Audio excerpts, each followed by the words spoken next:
Subcommittee on Financial Services and General Government will come to order. This hearing is titled Oversight of the U.S. Postal Service. Members will have 5 legislative days within which to revise and extend their remarks and insert extraneous material into the record. I now recognize myself for an opening statement. I'd like to thank General Hull for being here today. The United States Postal Service is a mainstay for most, if not all, of our constituents and our communities. Its operations are vast, with 640,000 employees working to deliver millions of pieces of mail and packages daily. Yet the Postal Service has faced significant financial challenges over the last several decades. Except for the fiscal year 2022, the Postal Service has incurred losses in each of the fiscal years since 2007. Last year, the USPS lost more than $9.5 billion. The Office of the Inspector General, OIG, plays a critical role in righting the Postal Service ship. Its more than 900 employees across the country protect the integrity and the accountability of America's Postal Service, its revenues, its assets, and its employees. There's no better example of the OIG's importance than with the Postal Service Delivering for America Plan, or DFA. The DFA is a 10-year strategic plan intended to transform the Postal Service into self-sustaining and a high-performing entity. However, the DFA has been controversial. It has impacted mail service and delivery, particularly in rural communities. The OIG has identified issues with the DFA's launch of the Regional Processing and Distribution Center in Atlanta, Georgia, and with the Local Transportation Optimization Initiative in Richmond, Virginia. And according to the OIG, many of the projections of which the DFA was developed are no longer relevant. In addition to the challenges of the DFA, mail crime has increased significantly over the last several years. The OIG plays a critical role in investigating crimes that occur within the Postal Service and throughout the mail system. For example, in fiscal year 2024, the OIG arrested 89 individuals involved in narcotics trafficking and helped secure 65 convictions. God bless you. In total, the OIG's investigative division has completed just under 1,400 investigations, leading to 401 arrests and a return of approximately $11 million to the Postal Service. Finally, in conducting many of the audits and investigations, the OIG has embraced the use of technology. I look forward to learning more about how the OIG leverages technology, including the use of AI, to conduct its work. Again, I want to thank you for being here today, and I now recognize the ranking member, Mr. Hoyer.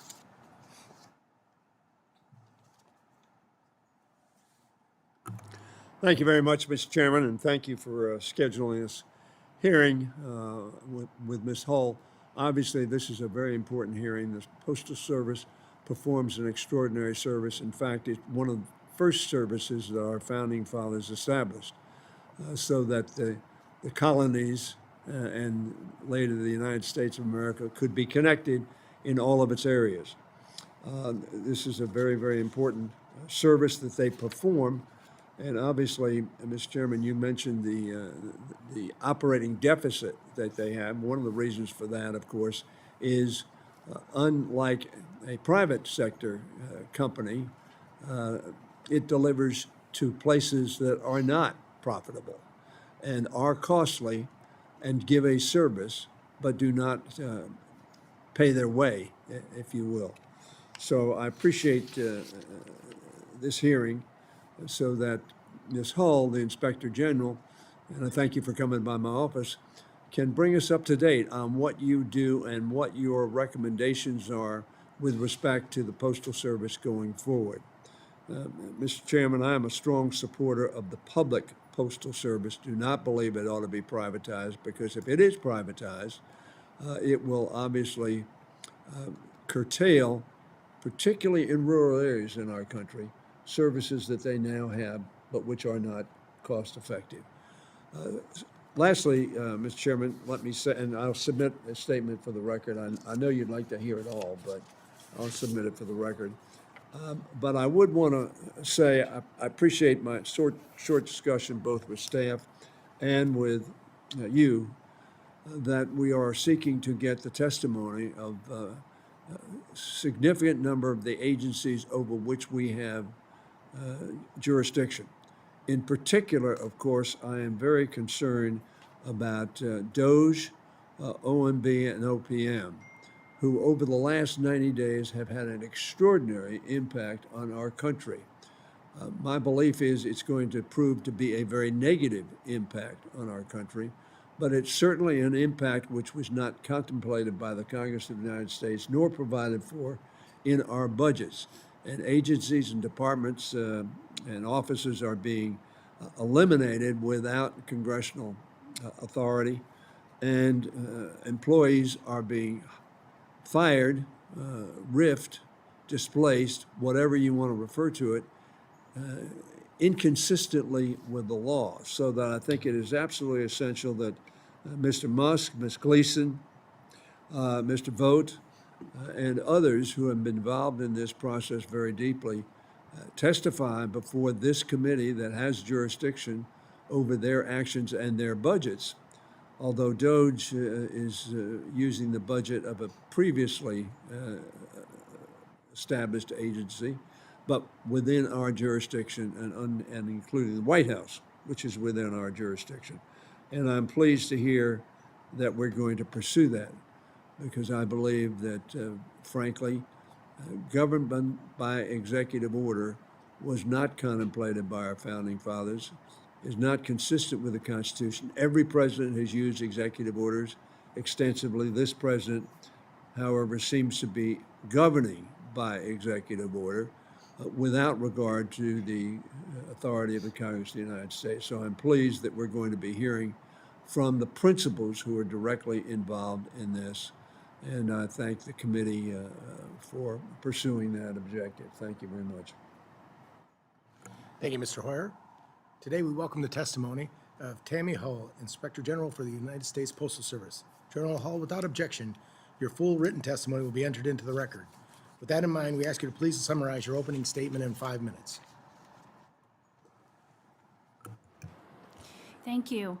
Good morning, Chairman Joyce, Ranking Member Hoyer, and members of the subcommittee. Thank you for inviting me here today to discuss oversight of the Postal Service and our fiscal year 2026 budget needs. We are a data-driven, tech-forward organization using 21st century methods to identify fraud, waste, and abuse and promote economy, efficiency, and integrity in America's Postal Service. We are lean with around 1 employee for every 690 postal employees. We are one of the most active OIGs, making nearly 4,000 arrests over 5 years. During that period, our identification of fraud has returned more than $2.5 billion to the federal government and other victims, and about $400 million going directly back to the Postal Service. We prevented $1.2 billion more in future fraudulent payments. The Postal Service is a critical resource to the American public, providing 6-day-a-week mail and package delivery in every town, city, and state across the country. The Postal Service is at a point where it must make difficult decisions involving trade-offs between service and financial health. We provide essential oversight over the planning and implementation of postal changes, including whether they are resulting in expected cost savings and efficiencies. We also review the resulting impacts on people and businesses in urban, suburban, and rural America. Timely delivery of mail has been affected, sometimes dramatically, by implementation challenges with the Postal Service's plan. Rural areas in particular have been impacted more heavily. Our work provides transparency into where and why service issues are occurring at both local and national levels. We have provided actionable solutions to address these impacts. Additionally, the Postal Service's plan has not yet resulted in the financial gains it had originally projected. Initial financial projections are no longer relevant, and despite our recommendation, the Postal Service has not publicly shared updates to these projections. We promote transparency into postal finances, as well as provide options to improve the Postal Service's financial health. We have identified over $1 billion in potential labor cost savings through better management of employees. We have quantified significant structural issues not experienced by competitors or other government agencies that create large financial burdens. We have also identified opportunities to better invest the hundreds of billions of dollars it is required to set aside to fund retiree benefits.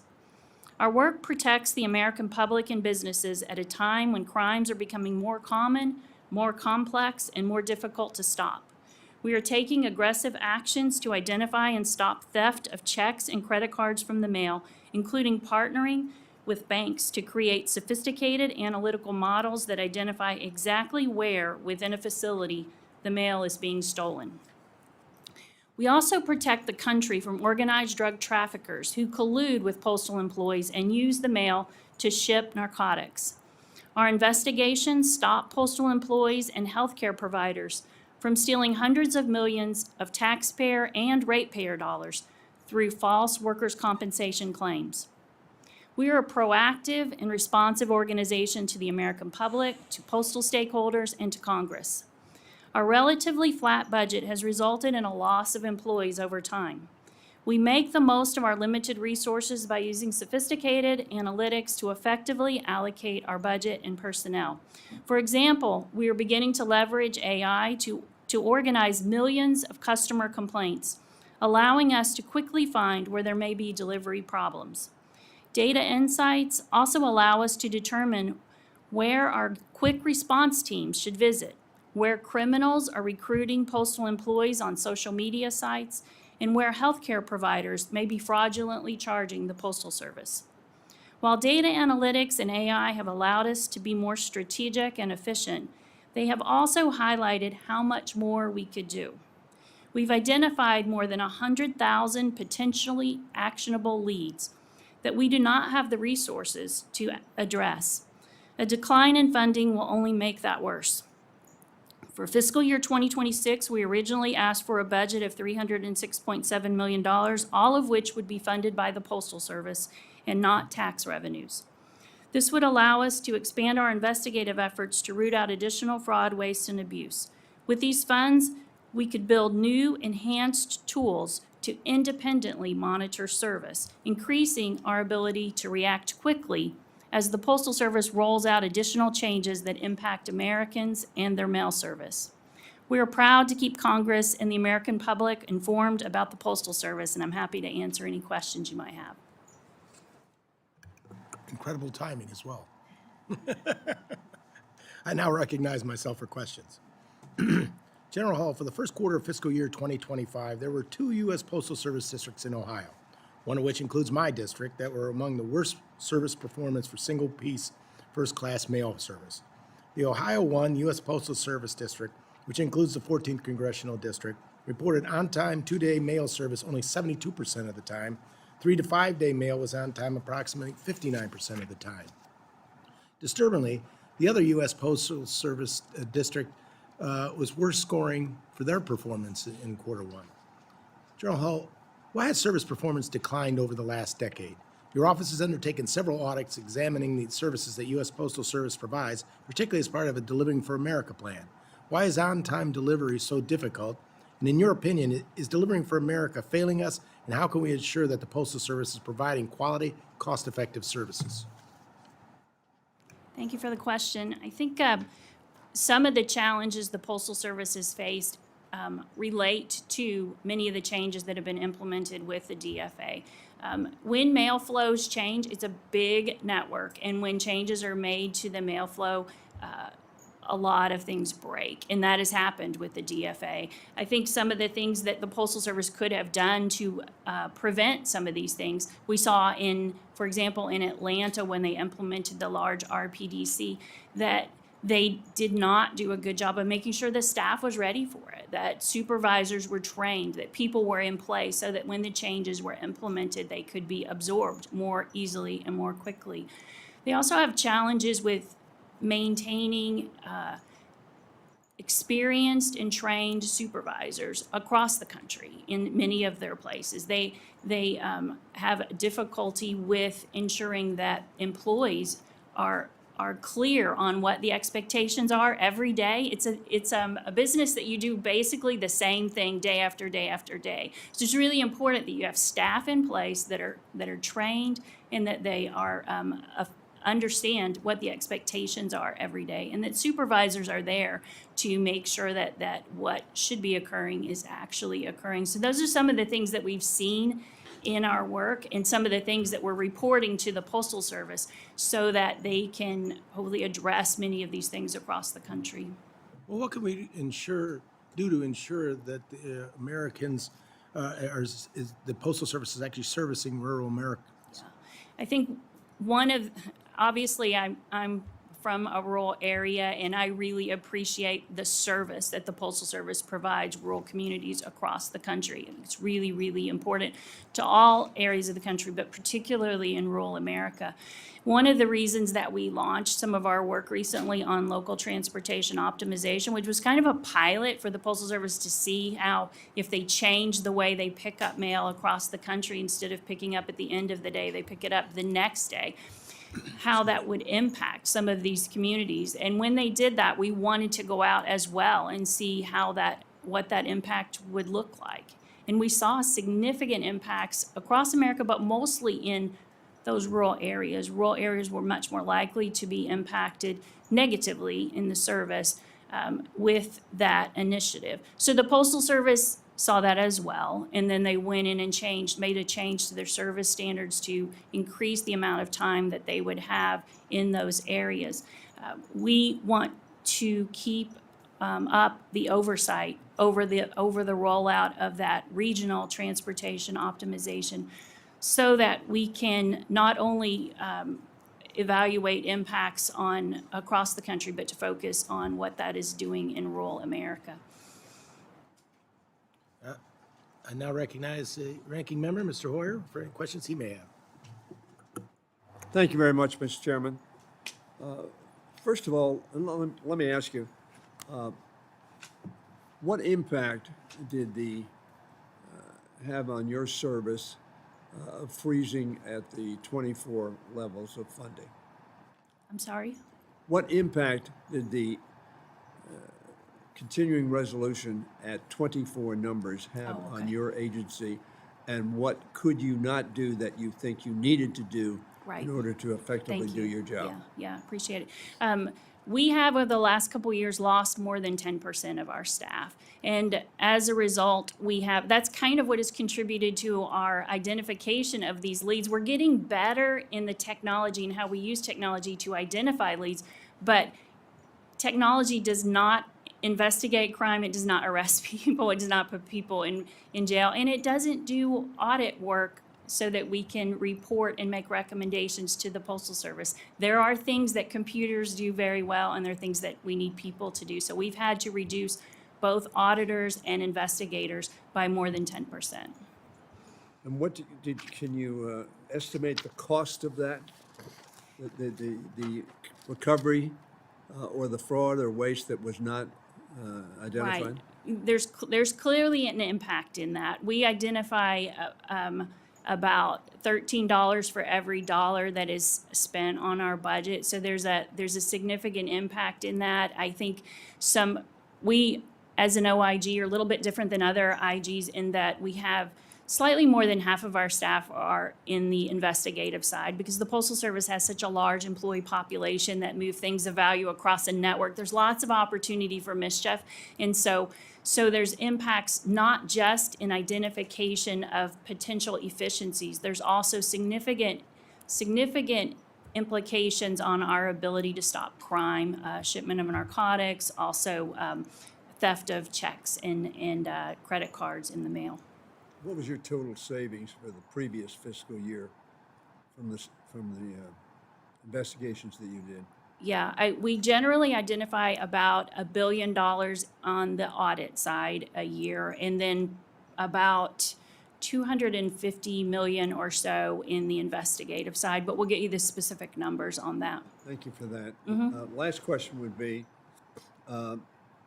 there's been discussion about privatizing the services of the Postal Service. Have you made an analysis of what the cost would be in terms of service if that should occur?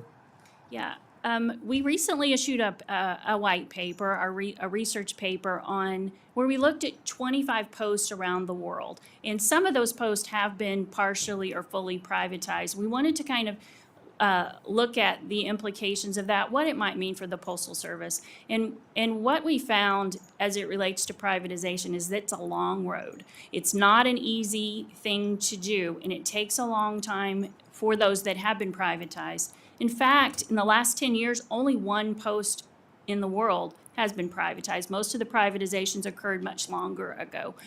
The only post in the last 10 years that has been privatized is the Israeli post, which is much, much smaller, as you can imagine, than the Postal Service. The larger posts that have been privatized that we looked at, it took years to privatize. The service is different there than it is in many of the non-privatized posts. And some of the long-term large liabilities that the Postal Service is facing, some of those that were there in some of those other posts were moved to the government to be paid for before the privatization occurred, so that the post could be privatized. There's lots and lots, it's complicated. And if any of your staffs are interested in digging in deeper on that analysis, it's a really good paper, but it's very detailed. We'd love to sit down and talk with you all more about it. Thank you. Perhaps you could submit that for the record. Sure. Thank you. Thank you, Mr. Chairman. You're welcome, sir. The chair now recognizes the Congresswoman from Iowa, Ms. Hinson. Thank you to our chairman from Ohio, the great state, and our ranking member as well for holding this hearing. And thank you, Inspector General Hull, for coming to testify today. You know, I think it's absolutely critical that the American people can trust that their important documents, whether it's bills or just regular mail or election ballots, that those are getting from A to B safely and securely. And so I'm encouraged to hear more about your process in making sure that we are eliminating that fraud, waste, and abuse, and we are going after those bad actors. So that's what I want to start with, because last year, in response to some reports about missing mail from my district, and we had some inconclusive responses from USPS regarding that mail, I actually sent this letter to the Inspector General, Postmaster DeJoy, and then he actually referred that on to you. So I think that again, to instill that confidence in the U.S. Postal Service, I think it's really important to understand how these concerns are handled once they reach your level. So what processes do you have in place for investigating reports like this of improper deliveries, missing mail, those sorts of things? Yeah, thank you for the question. We have some pretty sophisticated data analytics tools, and when we get a request, particularly a request from a member of Congress, we run that request through our data analytics tools to see if we can identify whether we see other activity by maybe a carrier in a postal facility or an employee in a plant, to see if other things of value are disappearing that we can connect to that. And then oftentimes we see that we may already be investigating an employee that in this kind of fits into an existing case. But if not, we can put it all together and then submit it to an agent to dig in deeper on. But just generally, our hotline is one of the most active hotlines in the IG community. We receive usually between 100,000 and 200,000 hotline complaints a year, sometimes more than that. I think last year we got almost 400,000 complaints. So there's a lot for us to look at. And so it's important for us to use artificial intelligence tools to analyze all of those complaints. That was going to be my next question. So you talk about all of those complaints. Are you seeing, does your technology allow you then to flag, okay, we've had 10 complaints about the same person? Yes. Or so it allows you to categorize that and then more accurately go after where you need to use your resources. It does. And one of the most exciting things that it has allowed us to do is to go back to closed cases that we've made over time, over the last 5 or 10 years, and identify what kinds of things make for a good mail theft investigation or make for a good healthcare fraud investigation. So, and then run that against the complaints, not just our hotline complaints, but also the complaints that come into the Postal Service. The Postal Service gets thousands of complaints every day, as you can imagine, from across the country. So we're able to evaluate the complaints the Postal Service has as well. And that's how we've identified, I mentioned 100,000 potentially actionable leads. We have used artificial intelligence and large language modeling to evaluate all of those complaints and identify the ones that look very, very similar to things we've already investigated and identified criminal activity on. And technology's been a very good tool for us. Well, and I mentioned obviously that, we got kind of a lackluster response from USPS, which is why we had to send this letter in the first place. So I guess my next question, knowing all that and knowing that's your process, have you taken what you've learned in some of these cases, and then how do you make those recommendations to USPS on how to improve processes and transparency, especially when it comes to missing mail? Like, because again, we asked them, our constituents were very concerned. I mean, people are sending their bills in and they're not getting paid, and that has real financial impact on their bottom line. Right. We do make recommendations to the Postal Service to address that, and we have a pretty good relationship with them. But as you can imagine, those complaints that you experienced in your district are happening all across the country. There are, particularly in the last few years, there have been lots of concerns about potential mail theft or mail just getting lost in the system. So we have done we have done local work too, where we'll go in and look at the data, identify where the hot spots are around the country, and we'll send a team in that looks at a plant and the delivery units around that plant to identify specific recommendations we need to make to that area. So, but we can only do 8 or 10 of those a year. So there's many more that have issues. Well, if you can flag for us, and I'll wrap here, if you can flag for us how many of those investigations don't have, at what point you need more resources for those, and how many maybe are going by the wayside or continuing because you don't have that would be helpful. Sure. Thank you. Thank you. Thank you, Mr. Chairman. Chair now recognizes the gentleman from Wisconsin, Mr. Pocan, for his 5 minutes. Thank you, Mr. Chairman. Appreciate it. Thank you for being with us. Excuse me. So I do want to ask on the LTO audit report. That we were one of the 2 experiments in the country, Wisconsin and Virginia. This is when the former Postmaster General, and I do have to admit, I get in a little joy when I say former, about the Postmaster General. He said that when I talked about the problems that we've had with it, he said, well, the first rocket ship that went up blew up, which was not exactly the most satisfying answer I've had. But you did have an in-depth audit report that outlined a number of harmful effects. You concluded that the implementation of it in Wisconsin not only had a decrease in service, but in rural areas, even more of a decrease in service. I think the single-piece first-class 2-day mail declined for all but 1 week, and the 3 to 5 day performance declined every single week after implementation.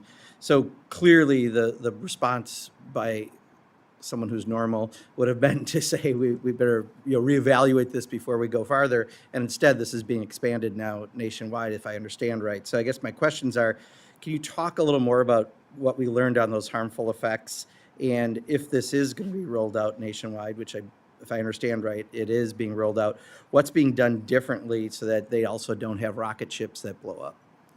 Yeah, it's a great question, and yeah, it was our team enjoyed being in Wisconsin, did some really good work there, I think, and identified some significant impacts, not just on service, but also just on how the rollout occurred. There were collection boxes that weren't being emptied so that the mail could enter into this system because they didn't understand how the process worked, and that some of the drivers that went out to pick up the mail at the end of the day also were picking up mail from collection boxes. So lots of challenges. The Postal Service, as you know, after the pilots that occurred in those locations, submitted a service standard change and is to give themselves more time in some of these rural areas to get the mail into the system, and is rolling out, I believe actually went forward with the rollout on April 1st.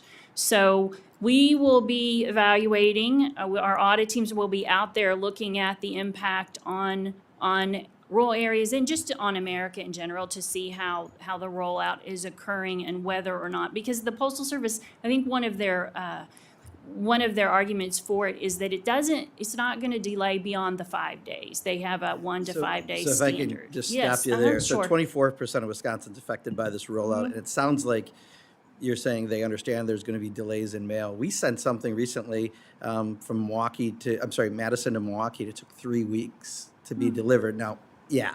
So, and it's our mail, so actually I know it happened as opposed to, sometimes you get the stories from folks. But we also had the processing facility consolidation that also was paused. I'm not sure if it's restarted again, but, has that been restarted? And is there anything that we can do to unbreak what Postmaster DeJoy broke by doing that consolidation? Because our service, not just from the LTO rollout, but because of the processing center rollout, has really deteriorated in Wisconsin.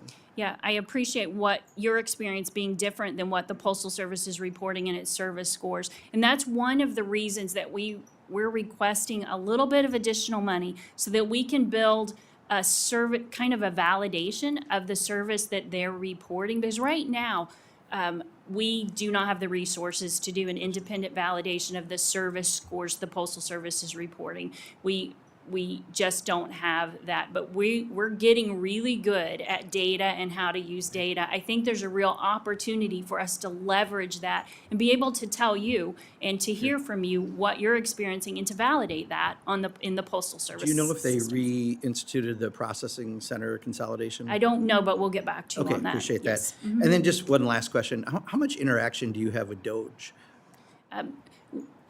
Not a lot. We had one meeting with the Doge employees that were at the Postal Service. And what was that meeting about?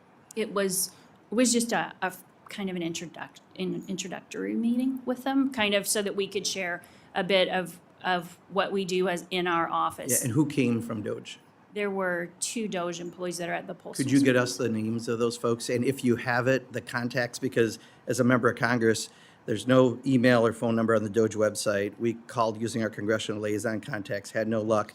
We contacted the White House. They said, call back in 10 minutes. We called them back in 10 minutes, and we never have gotten a contact yet as a member of Congress for anyone at Doge.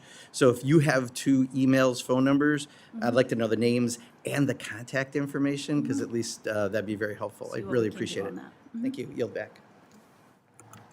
Chair now recognizes the gentleman from North Carolina for 5 minutes of questionings. Any, Mr. Evers? All right. Thank you, Mr. Chair. Ms. Hull, thanks for being with us today. As concisely as you can, would you tell us what is the job description of the Inspector General of the United States Postal Service? It's a great 30 question. seconds or less. 30 seconds or less. Yeah, to provide oversight of the Postal Service to promote integrity in the postal system. And am I to assume that that position is independent of the Postal Service? Yes. Who decides to hire the Inspector General? I'm Yeah. looking for your direct report. Yeah, at the Postal Service, it's different in the Postal Service than it is in some agencies, but at the Postal Service, the Inspector General is hired by the independent governors on the Board of Governors. And just recently, it's a little nuanced because 2 or 3 years ago, we also became the overseers of the Postal Regulatory Commission. And so the commissioners on the Postal Regulatory Commission are now also involved in the hiring process. I was already the Inspector General at the Postal Service, so they were not involved when I was originally selected, but they would be involved in the future. And so these boards or entities that you're describing is responsible for your hire, are they part of the Postal Service? They're like a board of directors over the Postal Service, I guess so, yes. Who do you report to directly? As in the Inspector General, I have the responsibility to keep the head of the agency and Congress fully and currently informed. So we mostly connect in the Congress with the oversight committees and then with the Board of Governors. So just an observation, more for this panel, I think, than for you, is I'm not detecting independence. When I think of an Inspector General, my vision is that is the auditor of an entity, someone who is totally severed from the decisions, the process, and as a public servant, I take a lot more confidence in knowing that who we have overseeing and reporting back to Congress is really independent of the decision makers, the people that would hire that individual. The thing that cued me into this was Ms. Hull's opening statement. She used the words "we" and "our" probably about 50 times. That doesn't indicate to me independence. Nothing against you at all. I'm not criticizing you. I'm just wondering if we've got the right structure, particularly with an entity that's costing taxpayers so much money. And so that's a great big red flag here. And also I have to observe the number of times that you requested funds. Probably at least 3 times in this testimony I heard you say we're asking for a number of funds. So I just suggest to the panel that doesn't reek of independence. And I think that if we really want a more efficient government, the folks that we have overseeing it and reporting back to Congress should truly be independent. And so I'm hoping that that we can pursue this in some manner. My last question is really because the talk is that the United States Postal Service is not funded by the taxpayer, that it somewhat stands independent. But when I look at the fact that we've got losses year after year, those losses have to be backfilled by capital from somewhere. So could you describe to this panel what are the source of funds for operating capital in the years where we run deficits? Yeah, that's a great question. The Postal Service is very cash-oriented business, as you can imagine. The long-term liabilities are very significant for the Postal Service. So in many cases, when the Postal Service runs a deficit, it is not contributing to some of those long-term liabilities, like some of the retirement fund liabilities they are not making the contributions to those that they would make if they did not run a loss. So that's the short answer. There's a longer answer, and we can get back to you and your staff. And I would love to talk to your staff more about that independence thing as well. So, Thank you. Mr. Chair, I yield. Thank you, Mr. Edwards. Now recognize the gentlewoman from Washington, Mrs. Glusenkamp. Thank you, Mr. Chairman. Brave attempt at Glusenkamp. We're doing great. My name's Marie. Glad to meet you. So my background, we used to run an auto repair shop, and one of the things that you know about if you're working in, have you ever heard of the term Kia boys? no. So is this phenomena where, like, basically they've, these keyless entry cars, they can dupe the signal, and you can, like, buy the dupe online. And some of these Kias have become uninsurable in certain cities. Like, the theft rates are just, like, off the charts. There's a real problem. And we're seeing that in other things. Just like the idea that technology is going to solve a problem is often, it's kind of a false hope. So this is kind of intersecting with another issue, which is I live in a really rural community. We are losing our pharmacies hand over fist. And so more and more, and we're an older population. So we have more and more people who are getting their prescriptions through the mail. I've heard about a shift to using digital keys on U.S. postal boxes. And I'm wondering, I know that, like, there's a high incentive to get into those boxes if you're trying to steal prescription drugs. And I also know that, when there is a, right now I know if you get one key, you get a certain set of boxes. If you get the digital key, I'm just wondering what you have learned in the implementation of these digital key systems, what the capacity is for shifting to a dual, analog and digital, what you're hearing. Yeah, great question. We've done some work on mail theft in general and how the Postal Service is responding broadly to mail theft. Our own jurisdiction as it relates to mail theft is internal mail theft by postal employees. Yeah. The inspection service has the rest of it, which is Yeah. significant. And Yeah. so we've done a lot of work in different areas of the country to look at how they're rolling out some of the keys that you're talking about. I think they there's multiple different solutions there. And I think some of them are more two-factor authenticated, multi-factor authenticated than others. And so we're looking at that in some of our audit work. I don't know specifically what we found, or if I don't believe we found any of that duplication that you're talking about yet, but I could see it as a potential problem and something that we will be looking at as we move forward and as they roll out different technologies in that space. You know, it's like once you reach a certain scale, there's such a strong incentive for criminal actors. And so it's like you can think it's okay Right. till you get all the way in the water.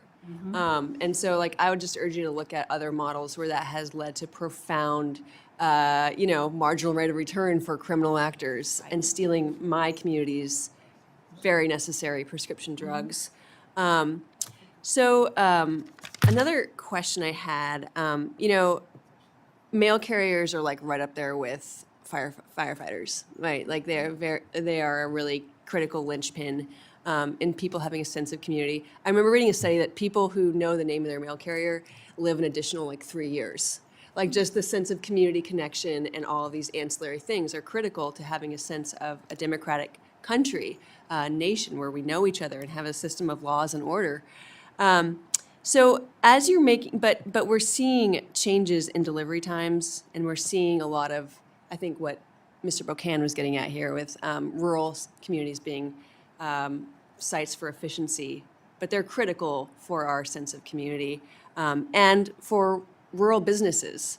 Every business that ships out is really relying on these. So I'm wondering, what other options are there besides cutting down service that rural communities rely on to keep costs down without impacting delivery times for our packages? Yeah, I think obviously there are general efficiencies in the system, trying to identify more effective or efficient ways of doing business. I'm not sure that those are significant enough. That we identify probably about $1 billion a year in efficiencies to be gained in the system, and also potential revenue, additional revenue to be gained. The Postal Service is losing more than that in its finances, and so they're making some trade-offs. I'm not, I know that there's concern about some of the trade-offs that they're making, some of the decisions they're making, and we at the OIG have similar concerns. We want to make sure that service is maintained in rural America the way that it needs to be maintained. I think some of those choices are going to be some of the difficult things moving forward for the Postal Service as it looks at its financial condition and determines. But we've also identified some structural issues, and I want to point to those. Those are larger and maybe more challenging because they'll require legislation to fix, but there are some opportunities in those larger structural areas, and we can talk more about that if your staff is interested. Thank you. Back.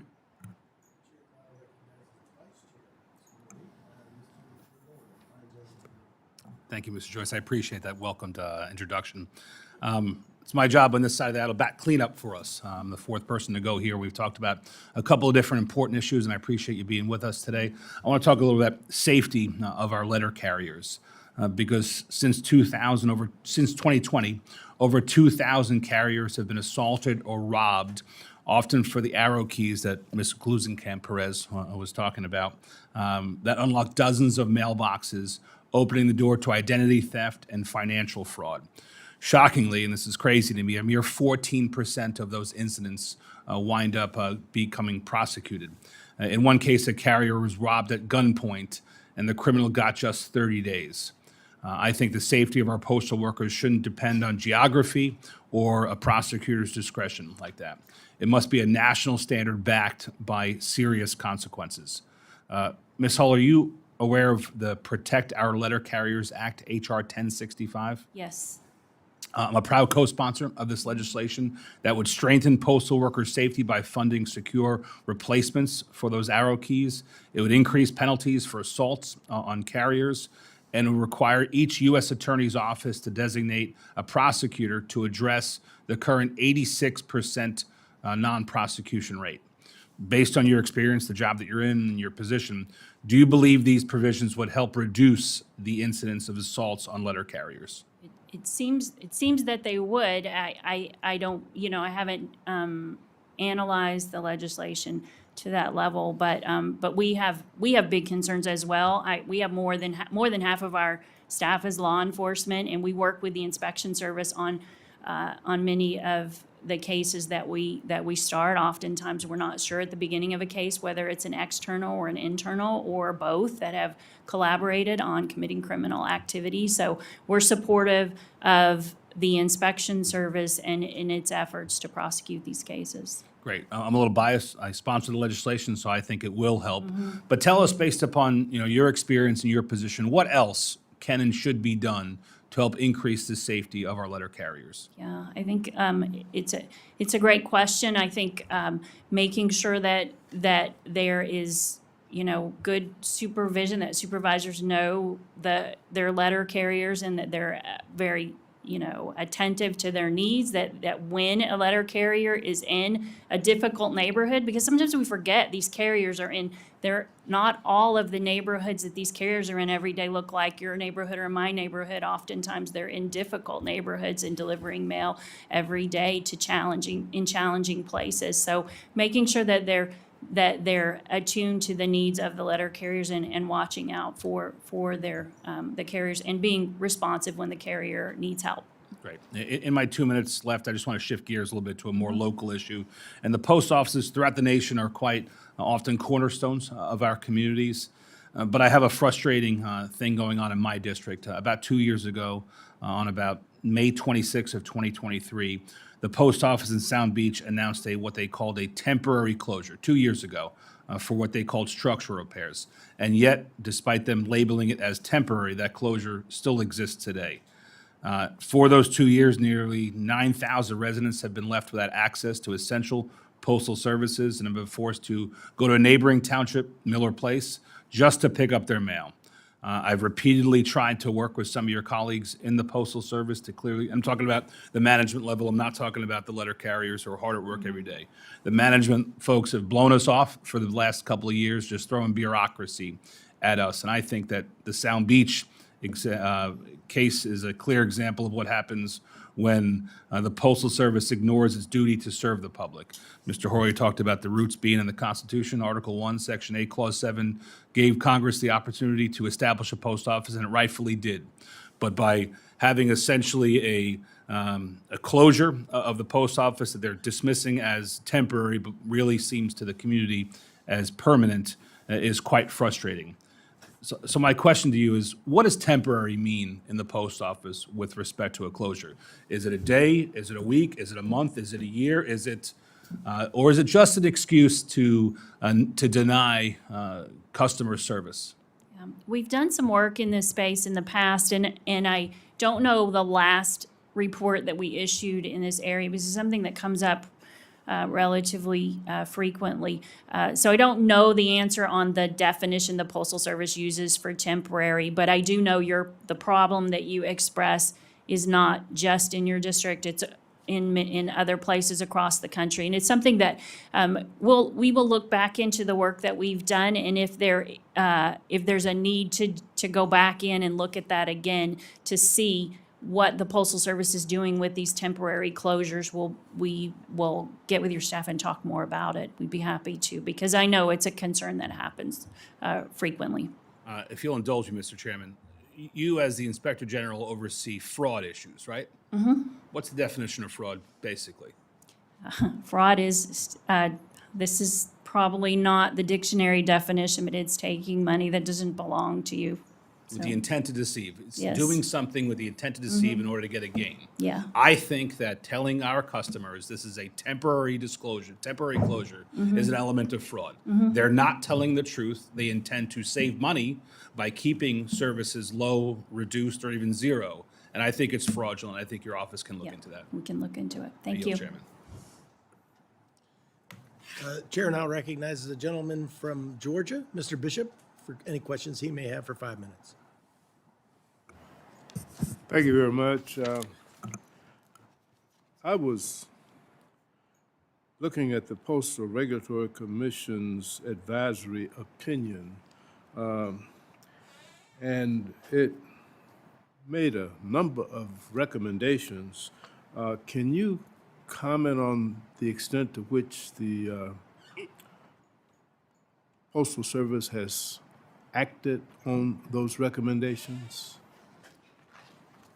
I probably am not the best person to answer that question. I don't know what they have done in response to the advisory opinion, except for the fact that they went went ahead and rolled out the change on April the 1st.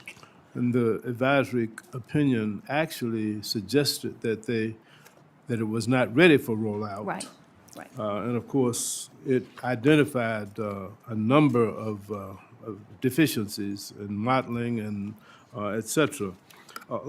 You mentioned that there had been some consultations with your office with DOJ. And I understand that I know that on January 13th, the Postal Service announced a voluntary early retirement program in an effort to reduce its workforce by an additional 10,000 people. And apparently in 2021, they shedded about 30,000 employees. As the Inspector General, do you feel that, or does your office feel that it was wise to make staffing reductions of that scale without regard for the existing local resources and the needs? And could a reduction in the workforce of this size aggravate the already identified delayed mail and inefficient delivery problems experienced by the Postal Service? I imagine that it could.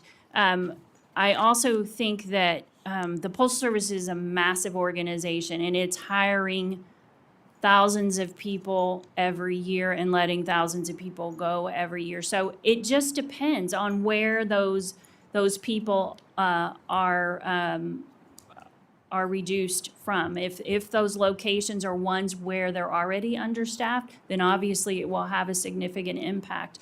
But it also could be absorbed because of the size of the employee population. It just depends on where that occurs. But you're also in hiring the new people, and can you tell me, is there a net one-to-one replacement in people who are leaving and those who are coming in? I don't know the answer to that, and I doubt that there. Is that within the scope of your work? Yes, and we've done some work on hiring at the Postal Service and identified challenges in the hiring process and identified many times where employee availability is a contributor to service issues. Sometimes they have employees that are on the rolls that aren't coming into work, and that's part of the problem. Sometimes they haven't hired effectively and brought in the people that they need to get the work done. Isn't that a human resource personnel management? It Isn't is. that a It management is. function? Yes, but we do audit work. We don't handle that. We do audit work to do oversight of the Postal Service's activities in that But space. you track that, though, as a part of your work. Yes, uh-huh. And I know that I have experienced, and my constituents complain to me constantly that they go to post offices and they don't have enough workers there to accommodate their needs. Right. They have to wait, or sometimes the post offices in some of my rural communities don't even open because they don't have enough personnel in the event that there's a sickness or an accident that the post office. So, I mean, where do we go from here? And what is the impact of your recommendations and the Commission's recommendations on the Postal Service? And was it really a good decision for Congress to take away the real oversight that Congress had previously in running and overseeing the Postal Service? When I first came to Congress, I was on the Post Office and Civil Service Committee. And we had the Postmaster General in frequently talking about these matters. But once congressional direct oversight was removed, it appears to me that the service was degraded and it has constantly gone down. I think my time is about expired, so if you have a comment on that, I'd appreciate it. Thank you. Yeah, we will continue. I think we just finished some work in your district as well, looking at service in Georgia, and we will continue to issue reports in that area to shed light on where some of these problems occur and to make recommendations for the Postal Service to address some of the staffing challenges that they face. Thank you very much. Now recognize the gentleman from Maryland, Mr. Ivy. Thank you, Mr. Chairman. Just to sort of pick up on that line of questioning from Mr. Bishop and Mr. Loloda, I mean, I get the same letters, apparently they do, from people who are, unable to get into the post office during the hours it's supposed to be open. It's not staffed sufficiently or just closed entirely. My district is fairly densely populated. This letter I just got a little while ago is from a town called Laurel. It's about, 10 miles from here or something like that, fairly heavily populated. I will say I've been hearing about these same kind of concerns for a while too, and all the way back to when I was a staffer in the 80s here in Congress. And I guess I'm not understanding, and I appreciate your answers on this, but I guess I'm not really hearing how we actually are going to fix the problem or what steps the Postal Service is going to take, hopefully sooner rather than later, to address these concerns. I mean, what are the immediate steps that are going to be taken in the short run to address this? I appreciate the question. I am the Inspector General for the Postal Service, so I can't answer for them on what steps they're going to take to address these issues, but we will continue to make recommendations and to hold them accountable to the degree that we can in our work to address some of these concerns. Fair enough, but as the auditor, you've taken a look at steps that have been taken Right, previously. right. Have there been steps that have been taken recently that have been effective and would lead you to recommend going forward, you ought to take these steps to address this problem? Yeah, there is one thing that the Postal Service has done in the last probably 3 or 4 years is they have reduced the time to hire. And so they're getting people on board more quickly. One of the challenges with that is that sometimes the people that come on board don't have a good sense of what the job is all about. And they arrive and they don't stick. They don't last. Retention is a challenge for many of these employees. So we issued a report on hiring and found that. We said that the reduction of time to hire is good, but you have to pair it up with the interview process, or at least an ability for the candidate to experience what they're getting themselves into. Fair enough. I got to move to my next set of questions, but if you could, supply whatever additional Sure. comments on that, that would be appreciated. When Mr. Pocan was asking you questions, he raised Doge as a topic, and you said, I guess you'd been part of a meeting that had been held with Doge? We had one short meeting with the Doge representatives at the Postal Service. Okay, and when did they come? I don't know when they came, but I know we met with them probably 3 or 4 weeks ago. All right, were you in the meeting? Yes, How long did the meeting last? it was probably 45 minutes to an hour. Okay, so you covered some ground then during the 45 minutes, and they were asking about what? What was the thrust of the conversation? It was mostly us talking about our work. So it was less about them asking us questions and mostly us sharing generally what we do and some of our results. Well, I would ask, Mr. Pocan has asked that you provide the names of the people who attended. If you could provide a letter that summarizes, I think in some level of detail, sort of what was covered, I'd greatly appreciate that. And I also want to ask you, you mentioned a couple of things about 100,000 leads that you don't have the resources to investigate. And I think you also said you can only do 8 to 10 of those per year. I wasn't sure what those were. that when I was speaking of those, it's not the same as the 100,000. Okay. That would take forever for us to get through if it only Sure. took 8 or 10 a year. The 8 or 10 a year is our, where we go out and look at a plant and the 3 or 4 delivery units around that plant. So it's kind of a community look at how the Postal Service is serving that This is with community. respect to deliveries? Yeah, yeah. Okay, let me- Processing and delivery. We just finished one in Macon, Georgia, in that area. All right, so. let me go back to the 100,000. What resources would you need to be able to move forward with those? We would appreciate just enough resources to get us back that $306 million that we asked for would really be helpful in that space. To hire additional investigators? Investigators, and auditors, but investigators would help All right, us and make progress on the 100,000. Real quick, to Mr. Lolota's point, about 14% are prosecuted when they commit robberies against Letter letter carriers. carriers. Who conducts those investigations? That's the inspection service, the postal inspections, and not us. We're the external law enforcement entity. The inspection service is the internal law enforcement All entity. right, have you done an audit of, frankly, the caliber of the investigations they're conducting? We did look at that as part of our work on mail theft, because it does raise a question, right? It seems as if there would be better prosecution rate, but there are lots of issues with that, and we didn't see a lot of problems with the caliber of the investigations that were conducted. So Okay. we Well, can get you that report if you're interested. Yeah, I'd be curious as to how you can only be at 14%. I appreciate the new bill that's being offered, Mm-hmm. but if they're federal investigations and you got sentencing guidelines governing the sentences right. anyway, I don't know that that's going to fix. It seems like there must be another piece Mm-hmm. with respect to the strength of the cases that are being brought. But, Mr. Chairman, I yield back and thank you for your indulgence. The chair would now recognize Mr. Alford for any questions he may have in this lightning first round here, 5 minutes. Thank you. Let me get my act together here for just a second. Sorry, just left the Small Business Administration markup.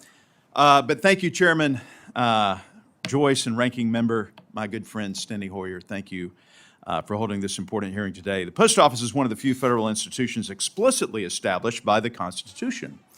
The founders saw it as a core function of the federal government, one of the few that they believe Washington should handle.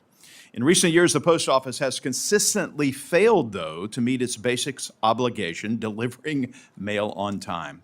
It's one of the most common sources of complaints that I hear from my constituents back in the 4th Congressional District of the great state of Missouri. Rural Americans in particular are being left behind, waiting days or even weeks for letters and packages to arrive.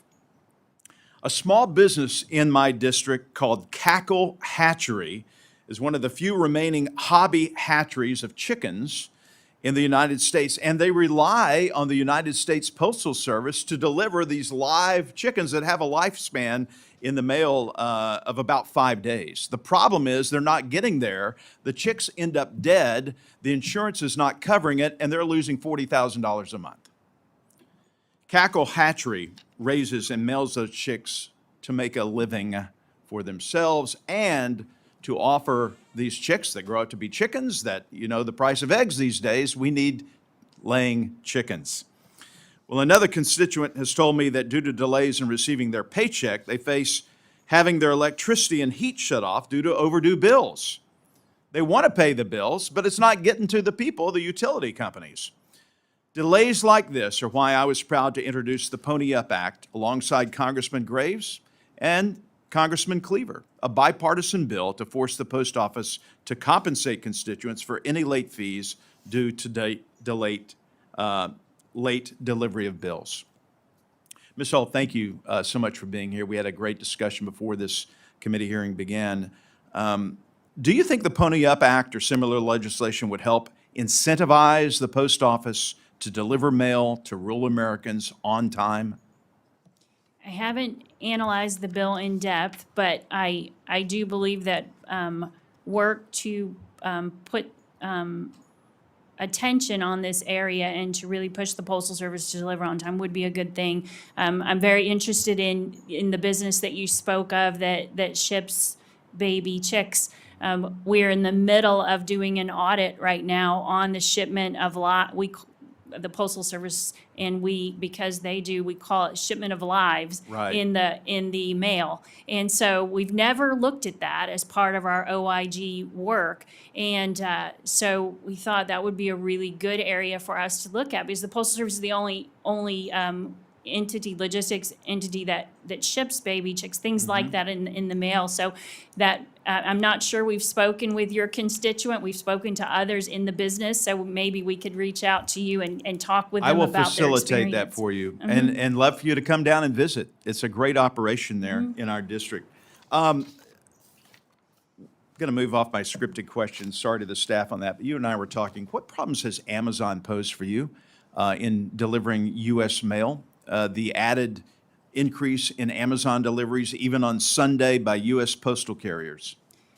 Yeah, I'm not sure I can answer that question effectively, because as we do oversight of the Postal Service. So, but we've seen kind of, Amazon is a customer of the Postal Service, and in some areas where unanticipated deliveries have come into the system, it's caused problems. We did some work in Minnesota a year or so ago and found some problems there, but I wouldn't be able to answer broadly on that. We talked briefly about the problems at the Kansas City Distribution Center. Part of the problem was the returns of Amazon, Right, which yes. stacked up and is causing chaos in this huge distribution center and affecting people all over that region of Missouri. Exactly. Returns have been a problem, Amazon returns, particularly in locations where they consolidate the returns, and Kansas City is in one of those, and we've seen problems related to both just the congestion and also the challenges with employees potentially stealing from the returns that I come have in. 10 seconds left, basically. I highly encourage the Postal Service to get its workforce straightened out, its hiring practices. I visited with a postmaster there in my district. This person was in tears because the hiring practices, it's done over the internet. They hire people, they come in for the job. It's not what they thought it was going to be, and they can't retain anyone. I think that's part of the issue. With that, I yield back, sir. Thank you, sir. Since there seems to be some interest, we'll start a second round here of questions, and I'll acknowledge myself yet again.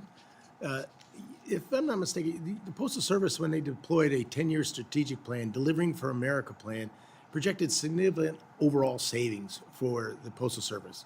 In 2024, your office audited the Delivery for America's financial projections. As you know, the plan projected positive net income for the Postal Service starting in FY 2023. Contrary to those projections, actual results show net losses, including $6.5 billion in 2023. Can you, General Hull, explain why Postal Service's financials deviating from the DFA's predictions? And has the Postal Service updated its projection after reviewing your findings? And what can we expect in future years?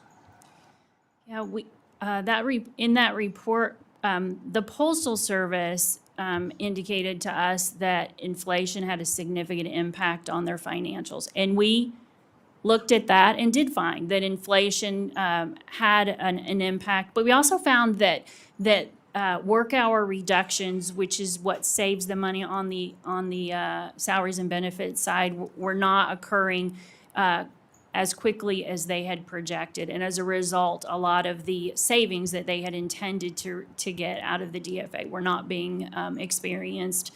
They believe they might be delayed, but we saw that they had not yet been experienced. So we did recommend, as you said, that the Postal Service, we said that the financials that they put together, in fairness, during the middle of a pandemic, so they put together these financial projections. We said, things have changed dramatically since then. So we recommended that they update their financial projections so that Congress and others can be clear on when they expect to get in a better financial place. Thus far, the Postal Service has not released, at least publicly, financial projections that are into the future, like they did with their first Delivering for America plan. Wasn't it fair to say that it's a wild deviation from being in the profit to being a $5 billion loss? Yes. And you say most of that is failure to maintain the overtime, I guess, is what you're saying? The people are working too much, or they weren't curbing the? No, some of it was inflation, some of it was the issues with them not being able to reduce their work hours as quickly as they had planned to. And then there's a segment of this that inflation has an impact on, in that the Postal Service calls it non-controllable, or they have a controllable section and a non-controllable section. Basically, in the non-controllable section, it's mostly impacts on some of those large liabilities that I talked about earlier, the CSRS and the FERS retirement benefits, as well as the workers' comp programs. Those are in what they call non-controllable, because inflation and higher interest rates in those places has significant impacts on losses or gains, depending on the financials, basically.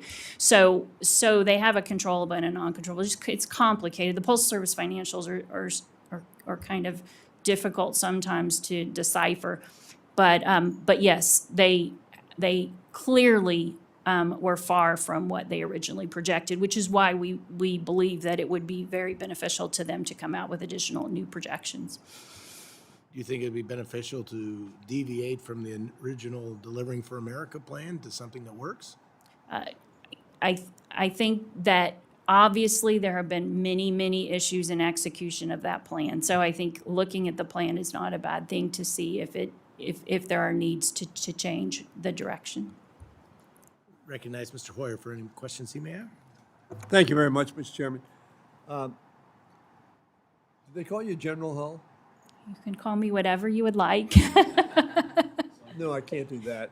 I wouldn't do that. But in any event, Ms. Hull, can you tell me how many pieces of mail are delivered daily by the United States Postal Service? It's in the millions and millions and millions. I don't have that number with me, but I can get it to you. Well, it's well into the hundreds of millions. And your job is to oversee, in part, the efficiency and effectiveness of the operations, correct? What I'm interested in, and I've discussed this before with the Postal Service some time ago, when, like Bishop, it was the Treasury Postal Committee, and we did have jurisdiction over the service itself.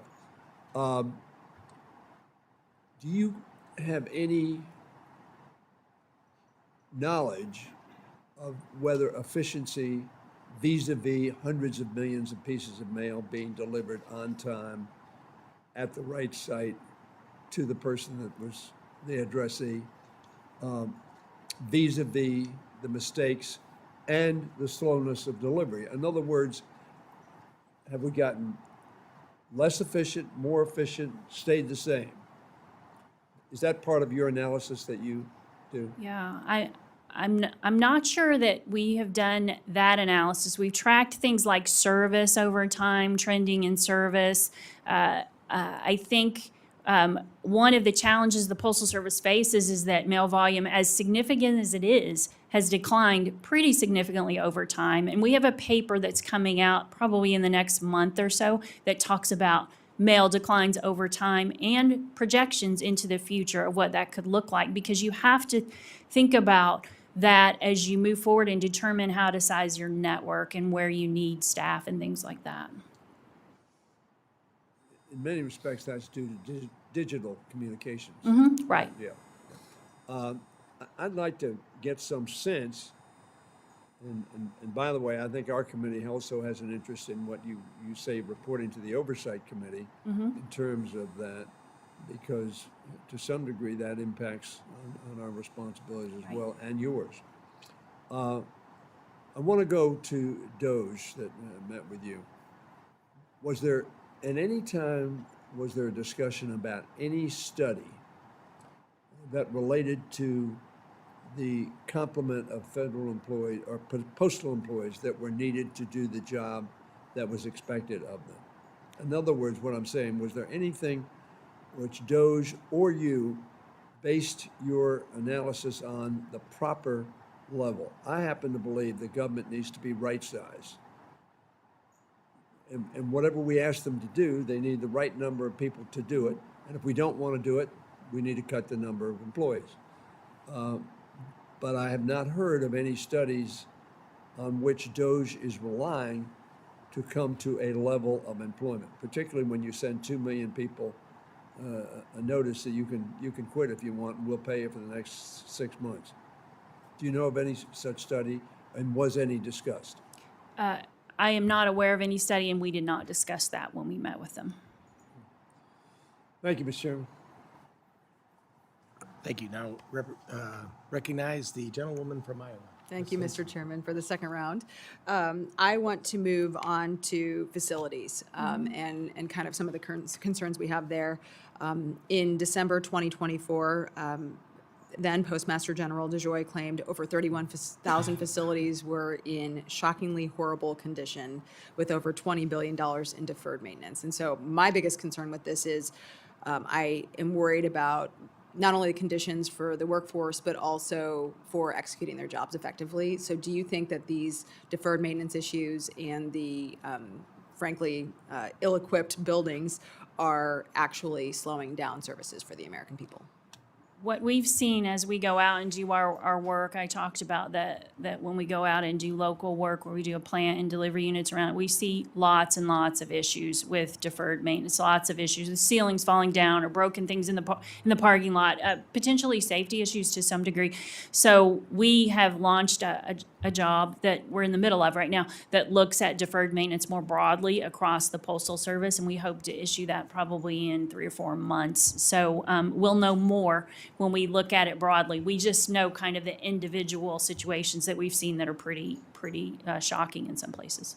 Well, certainly, we want to make sure we're reaching, if those facilities are in my district, I want to make sure we're getting on them to get those things fixed, Right. and that we're prioritizing safety. And how are you going through those You mentioned you're going to have a report out in a couple of months. How are you going through that process to provide then hopefully recommendations to USPS? Yeah, we'll be looking, we're doing field visits. I think we've been to I think we've been to Dallas, New York, and maybe Boston so far, but we're also incorporating what we see when we go out and do the local work into that job. But we're looking at the processes, right? The Postal Service should have processes for reporting when things are broken so that they can be fixed. This is not something that they haven't done for many years. They may have neglected it, or they may not have put the money towards it, but it needs, these things should have been reported and should have been fixed. We'll look at timeliness of addressing issues when they are reported. We'll look to see if there are issues that haven't been reported, kind of the entire process to see, and we'll make recommendations to improve in that area.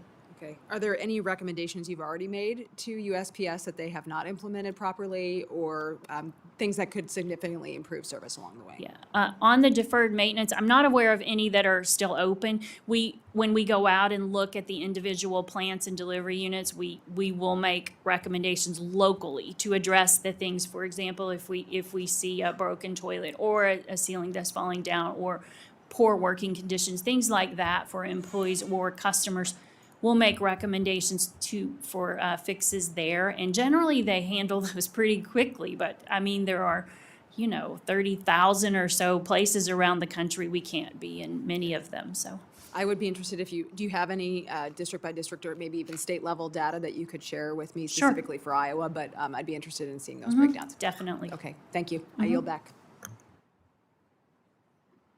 Thank you. The chair now recognizes Mr. Edwards from North Carolina for his questions. Thank you, Mr. Chair. Ms. Hull, I'll shift gears just a little bit to my district, NC11, was hit on September 27th by Hurricane Helene, probably the most devastated district across the southeast from that hurricane.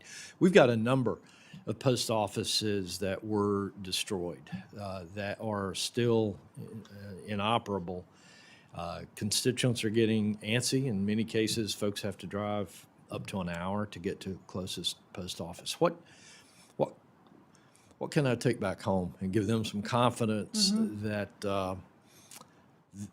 those post offices, those facilities are getting the attention from the folks up here in Washington, D.C. that they deserve? And could you share any sort of process that you might have in prioritizing which facilities are looked at first? Yeah, that's a great question. I'll address your last question first and then get into kind of the suspended post office situation.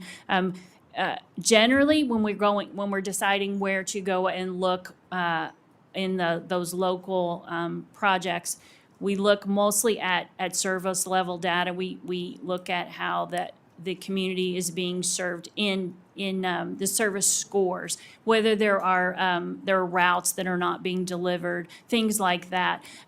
We haven't, I don't believe, incorporated post office suspensions into that. That might be a good thing for us to incorporate. But to get to your question about the post offices in North Carolina, that's something that I will take back and we'll see. We have done, as I told Congressman Mr. LaLota, that we've done work on post office suspensions in the past. I don't know how long it has been, but we'll go back and look to see if that's something that we should do again. And if so, we'll incorporate the work there. We did go during the election process because the hurricane came through right, I think in October, September, late September, October. We did go out and look to see how the post offices in your district were handling that, because there were some concerns about voting by mail and how that was going to be impacted. So we did do some visits there in that election cycle, but it's something that we could go back and revisit. I'll just say thank you. I'm definitely going to have my staff follow back up with Sure. you, but because it was 7 months ago that Right. we were hit by this storm, and we still got post offices that are not operable. Folks are getting impatient, and they deserve the service that they had before. So thank you. Thank you, Mr. Edwards. Now recognize Mr. Alford. You've done very well here. You got in, now you're getting 2 lightning rounds in. And No, I love it. Thank you. Appreciate that. I love having the second round. We can dig a little bit deeper. And thank you, General Hall, for, again. I don't know if you covered this because I was in small business. Did you talk about the local transportation optimization in your testimony? We did speak a little bit about it, Okay. yes. Can you delve into that? Explain how this works and why, when you did your audit in, I think, Virginia, it showed an 86% of the zip codes affected by the LTO plan were in rural areas, and that service performance went down significantly in the weeks following that. How is that affecting my district in rural Missouri? Yeah, when the Postal Service decided to do this, basically, what it is doing is it used to go, the Postal Service used to go out at the end of every day and pick up mail that had come into the post office Right. during the day, and then bring it back in the evening at night to be run at the processing plant.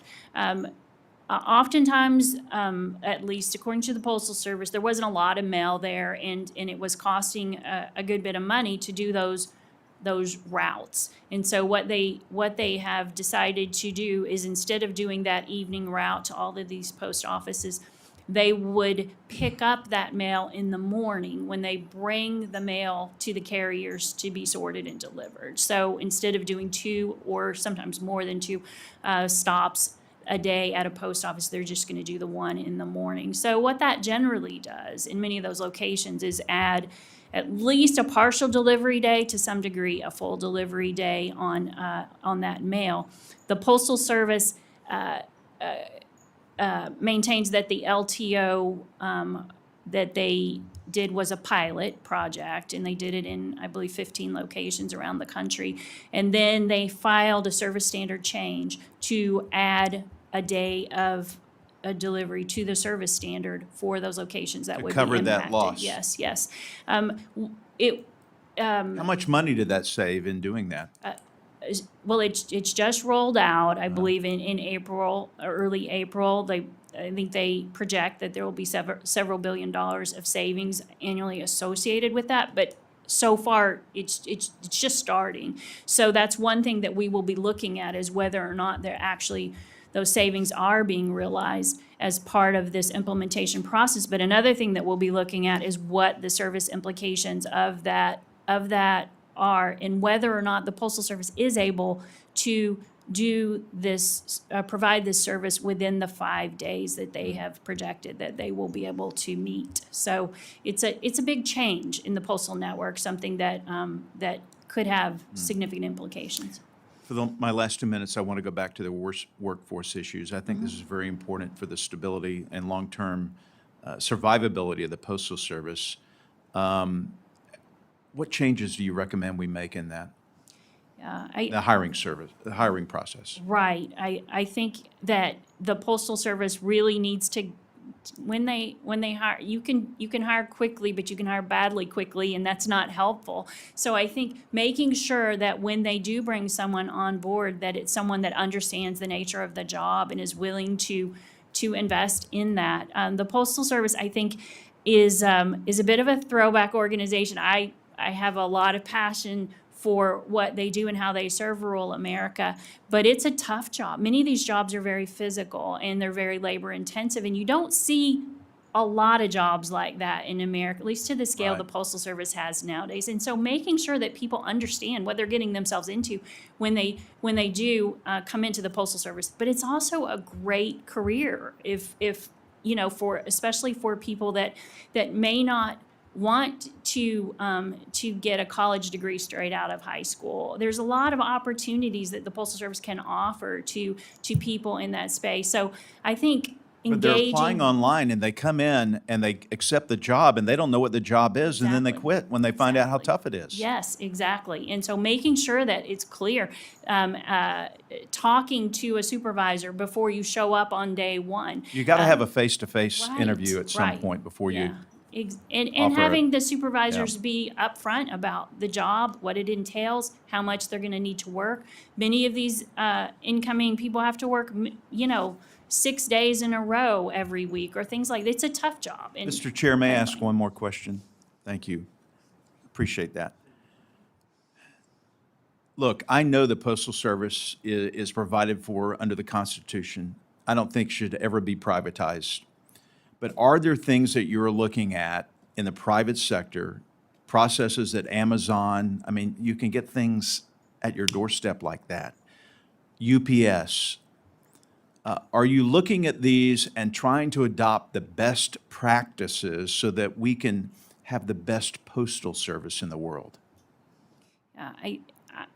We're looking to see whether the Postal Service is doing those things, exactly what you're saying in our oversight efforts, trying to make sure that the Postal Service is looking Are they? outside. Maybe inconsistently. I think in some places they are. I think in some places they could do a better job of looking at private sector best practices and implementing them within their organization. Because I get the feeling that they don't want to look at that and compare themselves with someone who might be doing a better job. But we each do that. I mean, I look at Ranking Member Hoyer, how I can be a better statesman. We've got to look at our best practices, whether it's our prison system that we're involved in appropriating, whether it's how we function as a body here on Capitol Hill. But I applaud your efforts in your oversight, and we're behind you, and we want to help. And with that, I yield back. Thank you. Mr. Chairman, can I just follow up one question, Mr. Alford? For more praise for yourself? I appreciate it. He and I became good friends on travel this last week, and we hadn't known each other very well. And I urge everybody in the Congress to travel with one another and leave the shores where we're sort of line up against one another and go when we're Americans representing our country overseas. And it was a delightful effort to get to know Mr. Alford better and look forward to working with him. And you, Mr. Chairman, of course. Let me ask you something. Has there been an assessment of the postal services of the international community? And if so, where do we rank? It depends on what the metric is, but yes, we've done some good research work in that space, looking at where the Postal Service fits in the postal community, international postal community, and depending on what you're particularly interested in, we have lots of work in that space that we would love to share. But it is service is one thing, price is another thing. How there's lots of ways to look at the posts and how they compare against each other.